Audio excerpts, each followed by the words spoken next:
اس کے بارے میں تو اللہ رب العزت پہلے ہی فرماتے ہیں کہ یہود و نصارہ تمہارے دوست ہو ہی نہیں سکتے۔ اس کے بارے میں اللہ رب العزت قرآن پاک میں ایک اور جگہ فرماتے ہیں، یعنی جو مومن کافر کے ساتھ دوستی کرے گا مومن کو چھوڑ کے، تو اللہ رب العزت کا اس کے ساتھ کوئی تعلق نہیں۔ اگر وہ یہودی ہو یا نصاری ہو، وہ اس کو نقصان پہنچانا چاہے تو اللہ رب العزت اس کو بچانے کے لیے نہیں آئیں گے، اس کی مدد نہیں کریں گے۔ اس لیے اللہ پاک تم کو ڈرا رہا ہے کہ یہود و نصارہ تمہارے دوست ہو ہی نہیں سکتے۔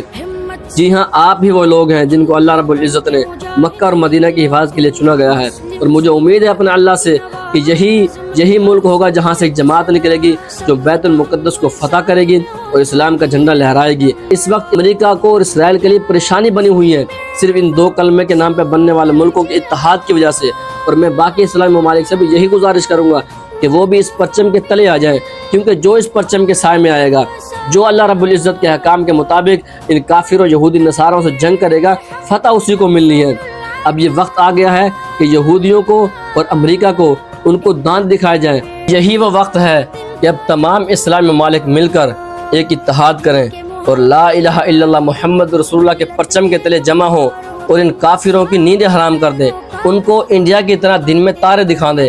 یہی وہ وقت ہے کہ اسلام کا پرچم بلند کیا جائے، یہی وہ وقت ہے کہ ان کے ساتھ جنگ کی جائے، اسلام کی خاطر، مسلمان کی خاطر، فلسطین کے ایک بچے کی خاطر اور بیت المقدس کی خاطر، اسلام کا جھنڈا لہرانے کی خاطر۔ جی ہاں، اپنے اسلاف کی پہچان کیجئے، کیونکہ آپ ہی کے وہ اسلاف تھے جنہوں نے کیسر و کسریٰ کی دھجیاں اڑائی تھی، آپ ہی کے وہ اسلاف تھے جو 313 نے کئی ہزاروں کو شکست دی تھی، آپ ہی کے وہ اسلاف تھے جنہوں نے خیبر کو فتح کیا تھا، وہ آپ ہی کے تو اسلاف تھے۔ اپنے اسلاف کو پہچانو، آپ ہی وہ لوگ تھے جنہوں نے سمندر کے اندر گھوڑوں کو دوڑا دیا تھا، آپ ہی وہ لوگ تھے جن کے نام سے کفر کانپتا ہے، آپ ہی کے وہ اسلاف تھے جنہوں نے دریا کے کنارے پر کشتیوں کو جلا دیا تھا، آپ ہی کے وہ اسلاف تھے جنہوں نے پوری دنیا کے اوپر اسلام کا پرچم لہرایا تھا۔ کیونکہ کافر جانتے ہیں کہ ان کے پاس معیشت ہو نہ ہو، ان کے ملک کے اندر غربت ہو نہ ہو، لیکن ان کے اندر ہی وہ ایمان کی چنگاری ہے جو پورے کفر کو للکار سکتی ہے۔ ان کے دلوں کے اندر ایمان کی ایسی چنگاری ہے جو انہیں موت سے ڈراتی ہے،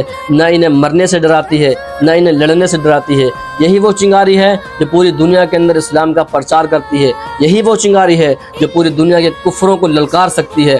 اور وہ جانتے ہیں کہ جس دن بھی مسلمان متحد ہو گئے، جس دن بھی انہوں نے ایک پرچم کے تلے پناہ لے لی، تو کافر اس دنیا کے اندر ایک بھی نہیں بچے گا۔ یہ وقت ہے اپنے ایمان کی پہچان کرنے کا۔ وہ ایمان کہاں چلا گیا جنہوں نے سمندر کے کناروں پر کشتیوں کو جلا دیا تھا؟ وہ ایمان کہاں چلا گیا جو مسلمان کی بچی کی ایک آہ سن کر پورے کفر سے لڑنے کے لیے تیار ہو جایا کرتا تھا؟ آج ہمارے اندر وہ ایمان کہاں چلا گیا؟ انشاءاللہ فتح انہی کی ہوگی جو اللہ کے حکم سے اللہ کے راستے میں جہاد کرتے ہیں۔ میرے نبی صلی اللہ علیہ وسلم نے جہاد نہیں کیا، 313 کے ساتھ جہاد نہیں کیا، احد کے اندر جہاد نہیں کیا، خندق کے اندر جہاد نہیں کیا۔ مسلمانوں، اپنے ایمان کی پہچان کرو۔ تو تم کیوں جہاد سے ڈرتے ہو؟ تم ہی تو وہ لوگ تھے جنہوں نے عالم کفر کو للکارا تھا۔ کچھ دیر کی خاموشی ہے، پھر ایک شور آئے گا، یہودیوں تمہارا تو وقت آیا ہے، ہمارا انشاءاللہ دور آئے گا۔ اللہ رب العزت نے پاکستان کو بہت بڑے اعزاز سے نوازا ہے۔ یعنی آپ اندازہ کریں کہ اس دنیا کے اندر جتنے بھی اسلام کے نام کے ممالک ہیں، اور سب میں اللہ رب العزت نے صرف پاکستان کو ہی چنا ہے۔ ایک طرف اگر پاکستان کے اوپر سیلاب، یہ زلزلے، ان چیزوں کی پریشانیاں ہیں، تو دوسری طرف اللہ رب العزت نے اس پاکستان کو انعام سے بھی نوازا ہے، اور وہ انعام یہ ہے کہ پاکستان کو اللہ رب العزت نے اپنے فضل سے مکہ اور مدینہ کی حفاظت کی ذمہ داری کے لیے چنا ہے۔ ہاں جی، پاکستان اور سعودی عرب کا معاہدہ ہوا ہے حفاظت کے لیے کہ پاکستان آج کے بعد مکہ اور مدینہ کی حفاظت کرے گا۔ اس چیز کا معاہدہ ہوا ہے۔ سعودی عرب کو، محمد بن سلمان کو اب یہ سمجھ آ گئی ہے کہ شیر کون ہے، اور انہوں نے یہ ذمہ داری ہمارے سپرد کی ہے۔ آپ اندازہ کریں کہ جتنے بھی اسلامی ممالک ہیں ان میں سے کسی کو بھی نہیں چنا، اللہ رب العزت نے صرف پاکستان کو چنا ہے۔ یہی وہ پاکستان ہے جس کے بارے میں لوگ کہتے ہیں نہ اس کے اندر معیشت ہے، نہ کوئی انتظام ہے، نہ کوئی نظام ہے، یہ تو 1-2 سال کے اندر ڈیفالٹر ہونے والا ہے۔ اور اللہ نے کیا کرم کیا ہے، پستیوں میں جاتے ہوئے پاکستان کو کہاں بلندیوں پہ اور عزتوں کی چوٹوں میں پہنچا دیا۔ یہی وہ پاکستان ہے جس کو اللہ نے مکہ اور مدینہ کی حفاظت کی ذمہ داری کے لیے چنا ہے۔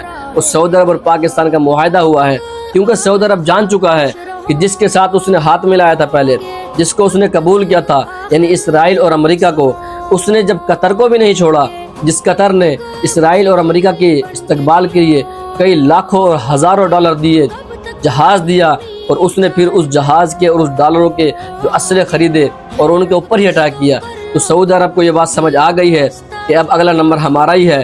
اور پھر کچھ دنوں پہلے جو واقعہ گزرا، سعودی عرب نے اسرائیل کے جو ڈرون پکڑے جاسوسی کے لیے، تو ان کو بھی یہ سمجھ آ گئی ہے کہ اب اسرائیل کی نظر مکہ اور مدینہ کے اوپر ہے۔ کیوں؟ صرف پاکستان اور سعودی عرب ہی ایسے ممالک ہیں پوری دنیا کے اندر جو صرف کلمے کے نام پہ بنے ہیں، اور اللہ رب العزت کا یہ احسان ہے کہ دونوں کلمے کے نام پہ بننے والے یہ ملک اب دونوں ایک ہو گئے۔ یعنی آپ اندازہ کریں کہ اگر کسی ایک ملک پر حملہ کیا جائے گا، دوسرے ملک پر تصور کیا جائے گا حملہ ہوا ہے، اور اگر کسی دوسرے ملک پر حملہ کیا جائے گا تو پہلے ملک پر یہ حملہ تصور کیا جائے گا۔ یعنی اگر پاکستان کے اوپر حملہ ہوتا ہے تو سعودیہ پاکستان کے ساتھ مل کے ان کے ساتھ جنگ کرے گا، اور اگر سعودیہ کے اوپر حملہ ہوتا ہے تو پاکستان مل کے سعودیہ کے ساتھ ان کافروں سے بغیر تو جنگ کرے گا۔